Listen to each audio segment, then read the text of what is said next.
The biggest key to the Bearcats beating the Kansas Jayhawks this week starts with the defensive line.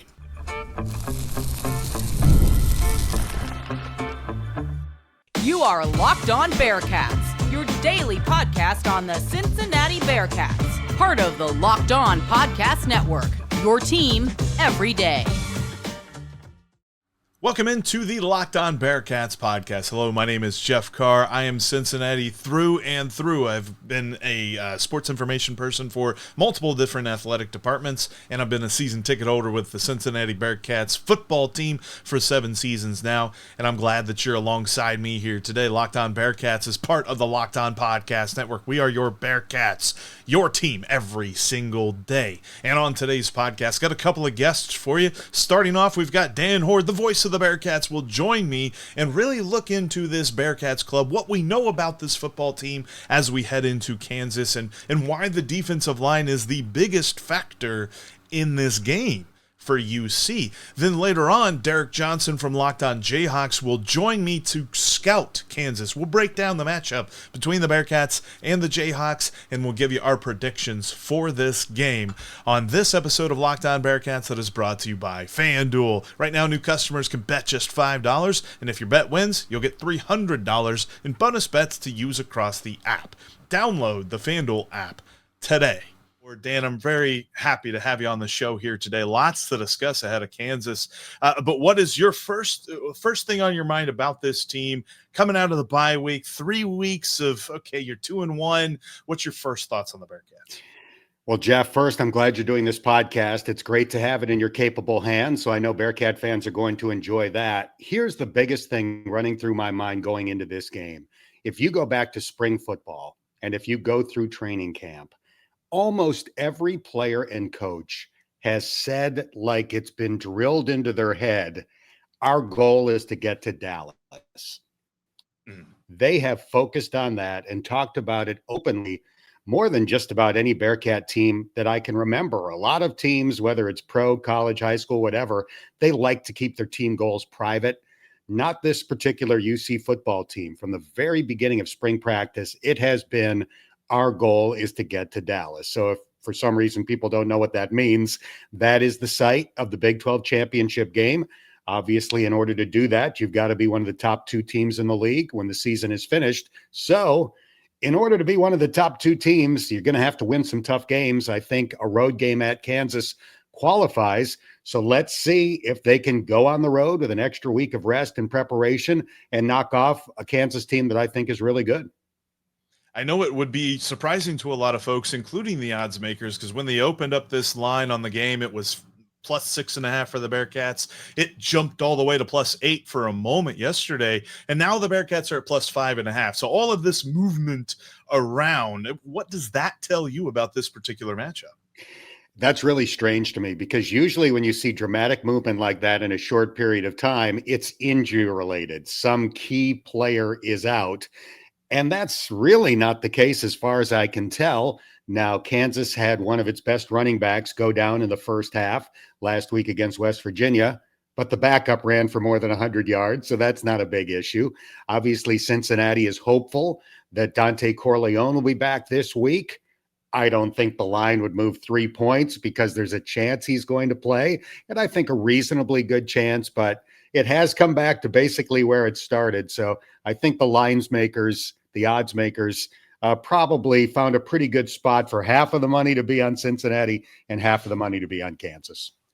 I think the interesting part about this is just all of the unknown about the Bearcats, because I think through the first 3 weeks, obviously 70-0, you feel good about scoring 70 points in a ball game, but then you look at competition and so on and so forth. After the struggle with Nebraska and all that, you kind of don't really know, like, what is the identity of the Bearcats offense? Let's start there. Well, let's talk big picture first. They could very easily be 3-0. They were down by 3 with the ball, driving at Nebraska within field goal range. They could have opted to try to gain a few more yards, kick a game-tying field goal, and try to win the game in overtime. Instead, Brendan Sorsby threw the deep ball for Caleb Goody. It got picked off. Nebraska holds on to win by 3. And I think Nebraska has proven to be a good team. So I don't really love the expression good losses, but some hurt less than others, and losing a de facto road game to a good team probably says some good things about Cincinnati. Specifically answering your question, the identity of the offense has changed from game to game. In game one, they ran it great. They passed it poorly. In the last 2 weeks, they've thrown it extremely well. And in the Northwestern State game, which probably doesn't count for much, they passed it and ran it. We know Scott Satterfield's history. He wants to be balanced.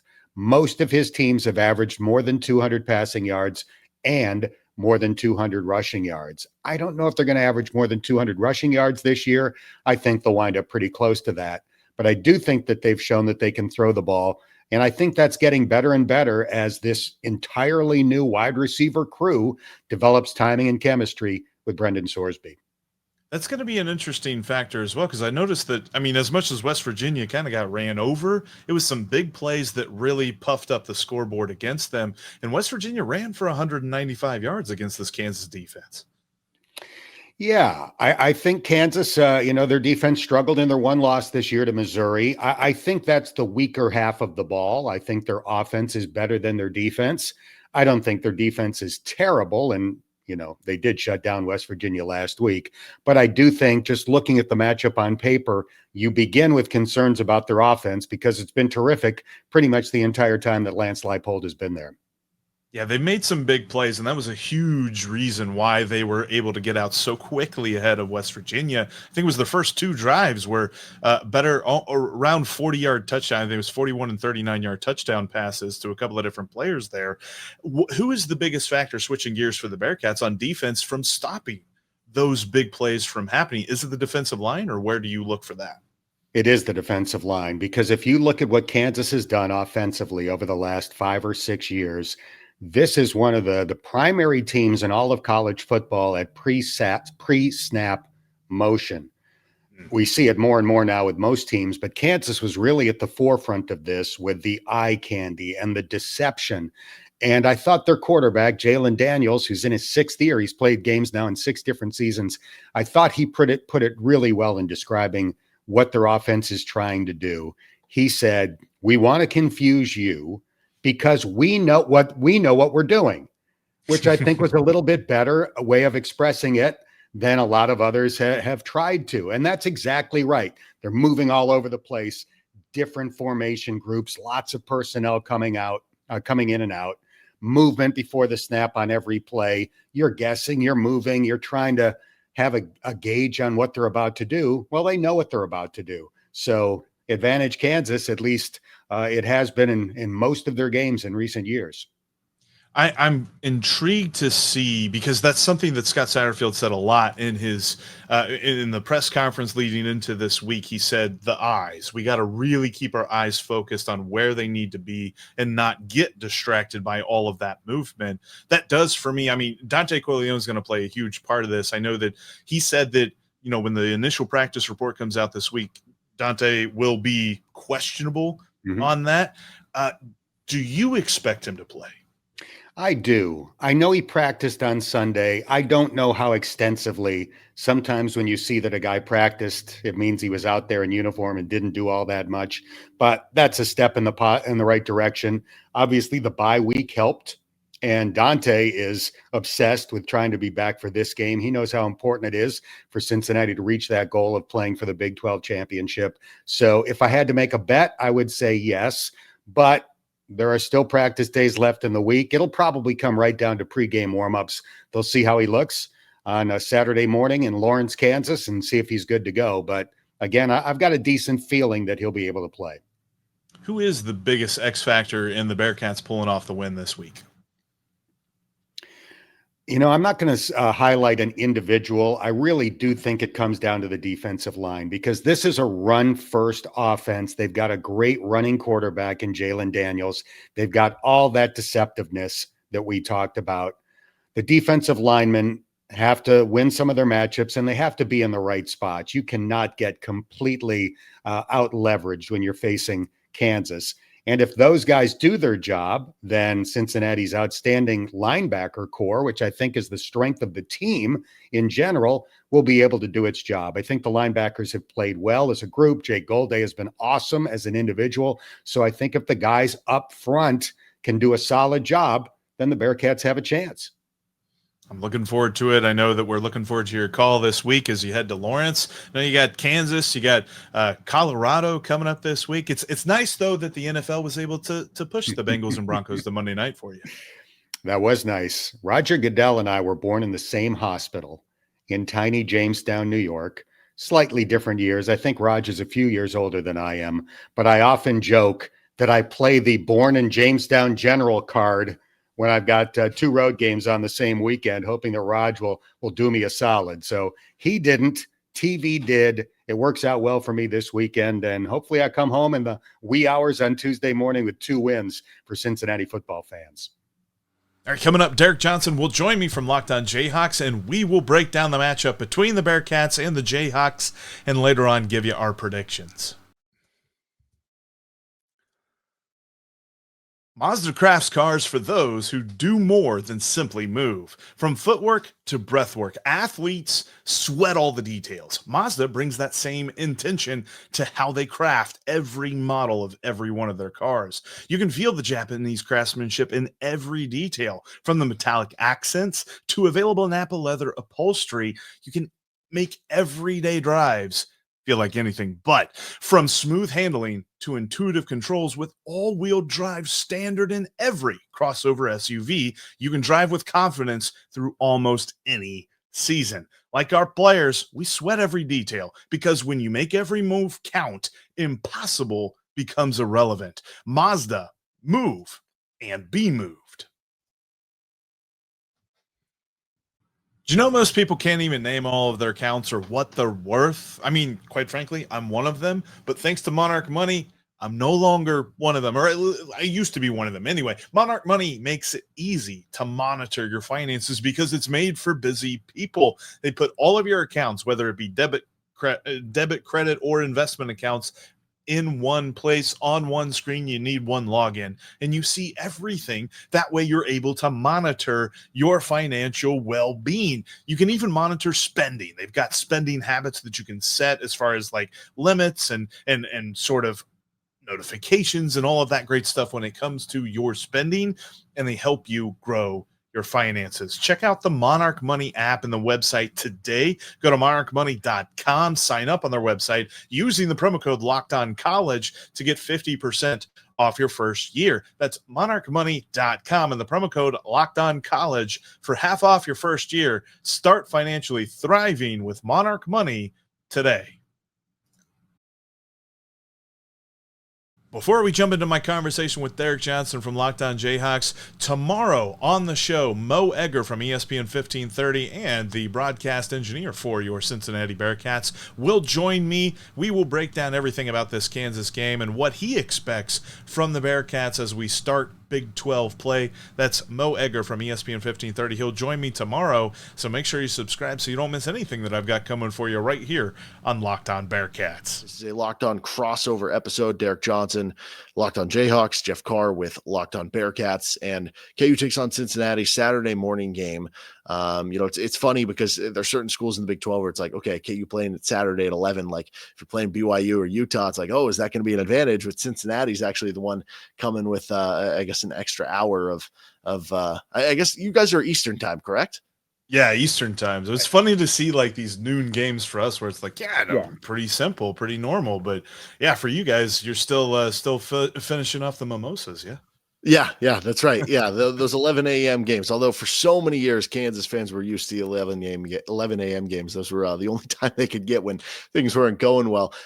So you look at this one, and I think the quarterback battle is obviously super unique. And the quarterback battle is always one that is going to determine the matchup because it's the most important position in sports. But I am really intrigued by it this week because you have 2 quarterbacks who can be dual threats. You have 2 quarterbacks who can run the ball. You have 2 quarterbacks who have had some really good moments of throwing the football so far this season.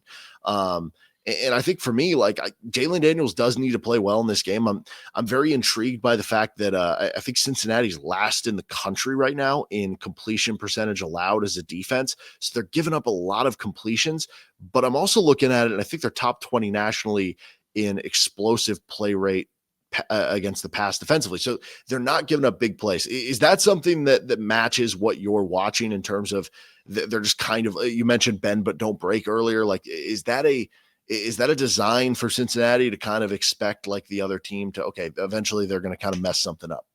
100%. I mean, they're doing their best to keep everything in front of them. And I've heard a couple of folks, and I've talked with Chad Brindle over at Bearcat Journal, and he's mentioned that, it kind of seems like almost to a fault. They give guys a lot of cushion, especially on third downs. They're really making sure people aren't getting behind them. And so there is that 6, 7, 8 yard intermediate passing game that is available to guys. But they're doing their best to make sure that nobody breaks one open on them. They think that eventually the opposing offense is going to make a mistake and at the very least drop a ball and, then they have to punt or something like that.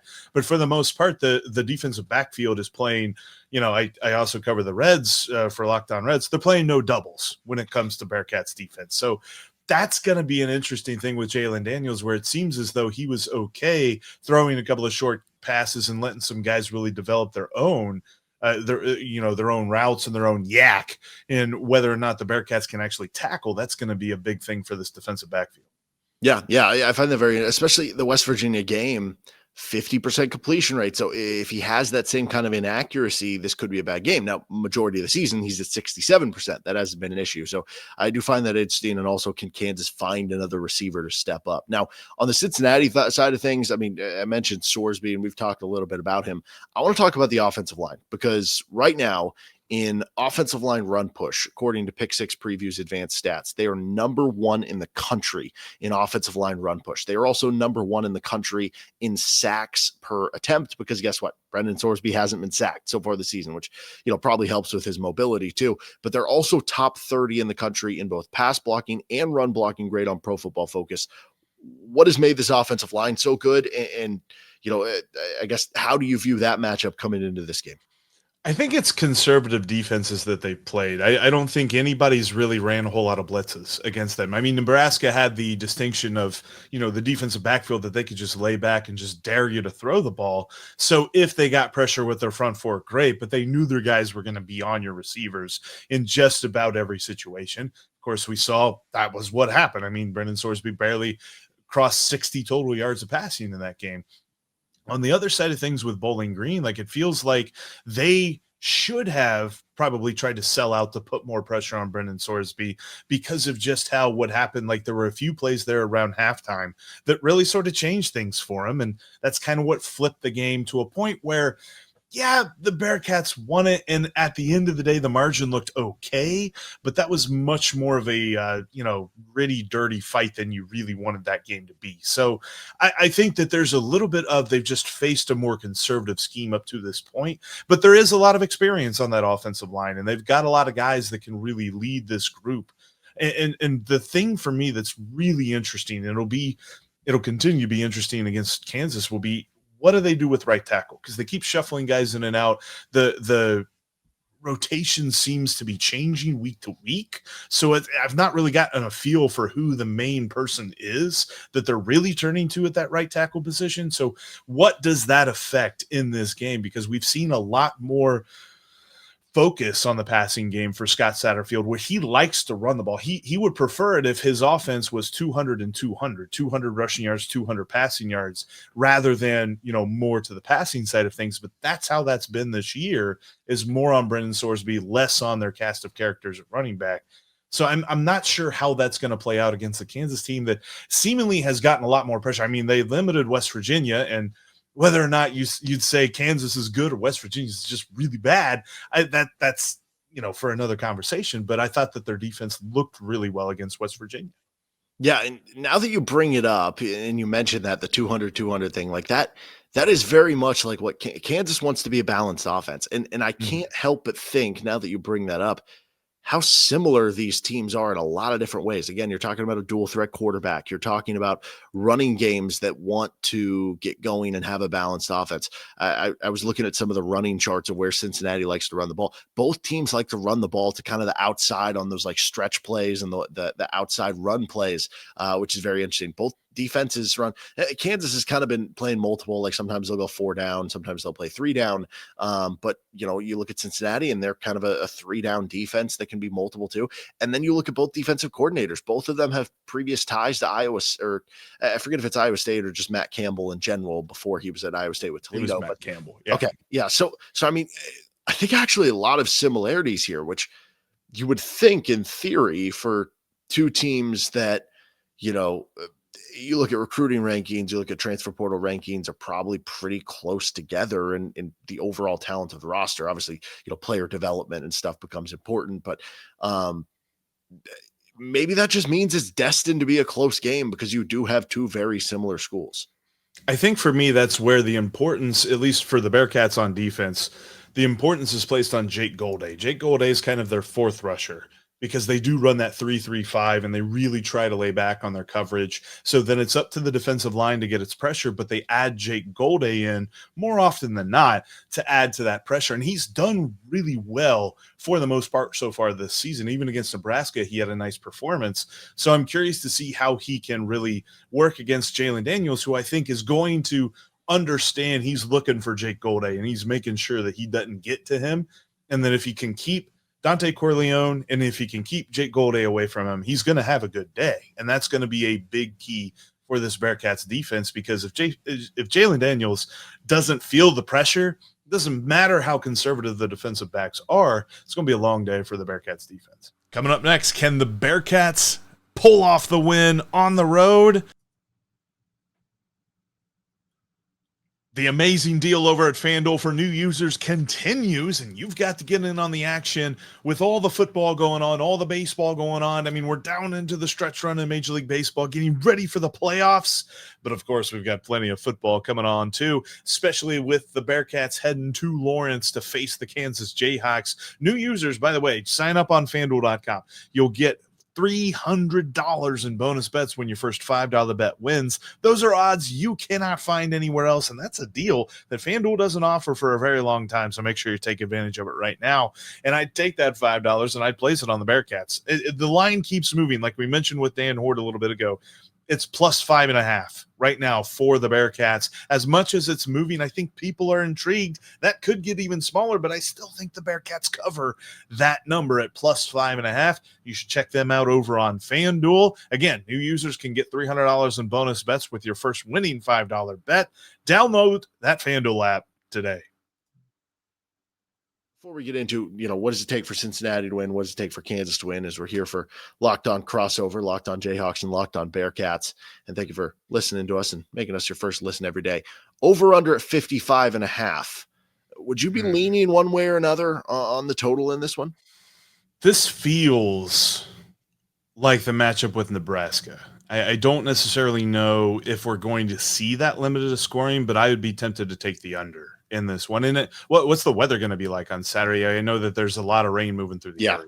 Yeah, it's been raining like all day today. Let me actually take a look here. So on Saturday, it looks like sunny, 80 for the high, low of 58. So it looks like it's going to clear up by then. So should be pretty good weather. Got some runways there. I think I'd still be tempted to take the under. I can see a 24-20 game getting out of this one. I think that the Bearcats cover. I don't know that they win, but I think that the key to that, and the key to them covering, regardless of winning or not, it's based on two things with the defense. Can they force a turnover, which kind of feels like the easiest, analysis that anybody's ever done. So I'll add to that, and I'll say be better on third down than they were against Nebraska, because Nebraska, Manny Mahomes completed 33 passes. And it was for an average of 5 yards a pass. So nobody was impressed, but it was the fact that the Bearcats kept playing this no doubles defense. And it was just first down. Then they found themselves in the red zone. Nice short pass for a touchdown. get out of there with some good defense and you're fine. That's what they've got to avoid, because Nebraska had a very good day on third down. So can they get out of here without Kansas converting double-digit third downs, and can they force a turnover or two? That's what's going to at least cover, if not win, this ball game for the Bearcats.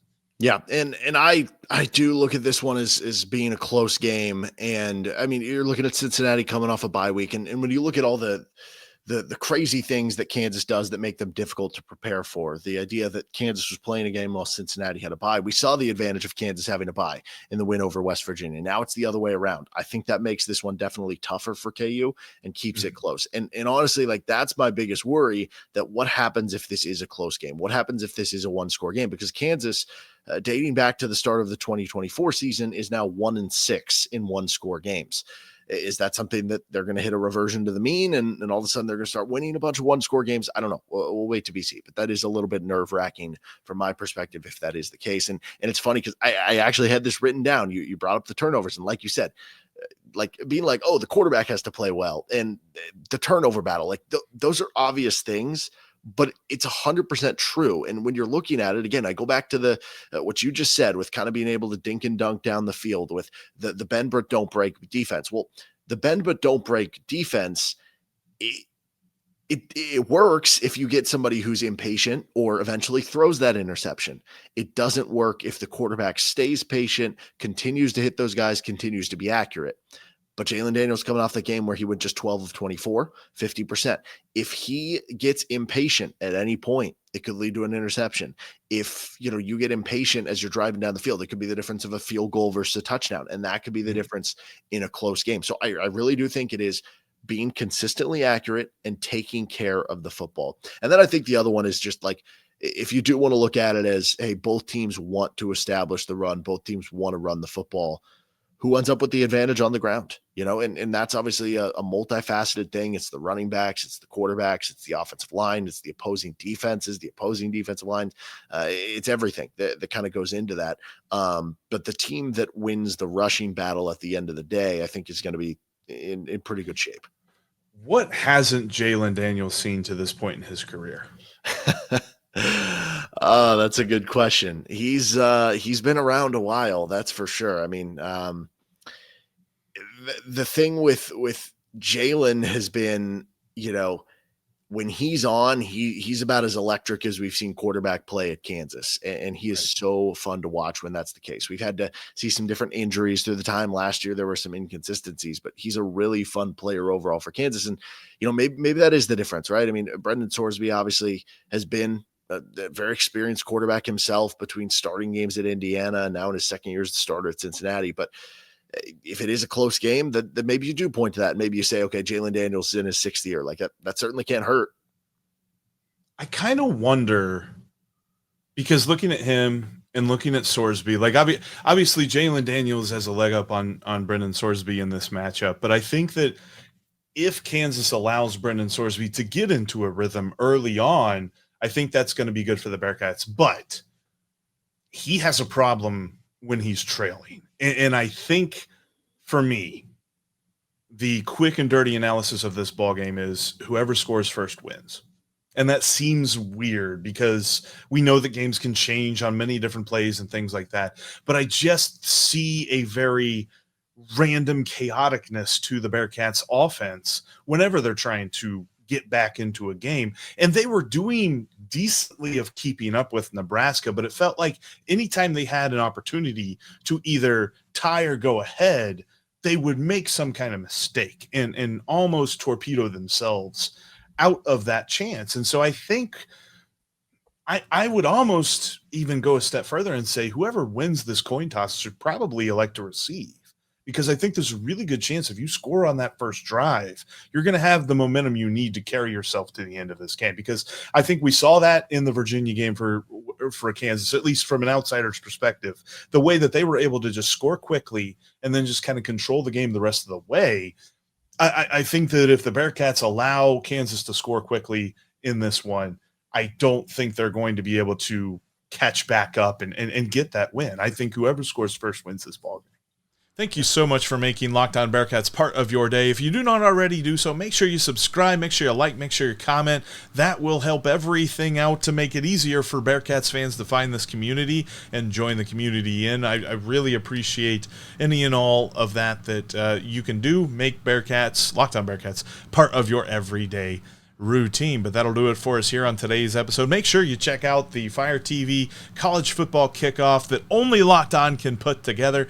Drake Toll, Locked On Big 12 host, is joined by former TCU coach Gary Patterson and Jesse Hawley, and of course the local experts of Locked On to break down each and every week's matchups in a way only Locked On can do. That's on Fire TV, the college football preview show. And thanks again for making Locked On Bearcats part of your day. We'll see you tomorrow.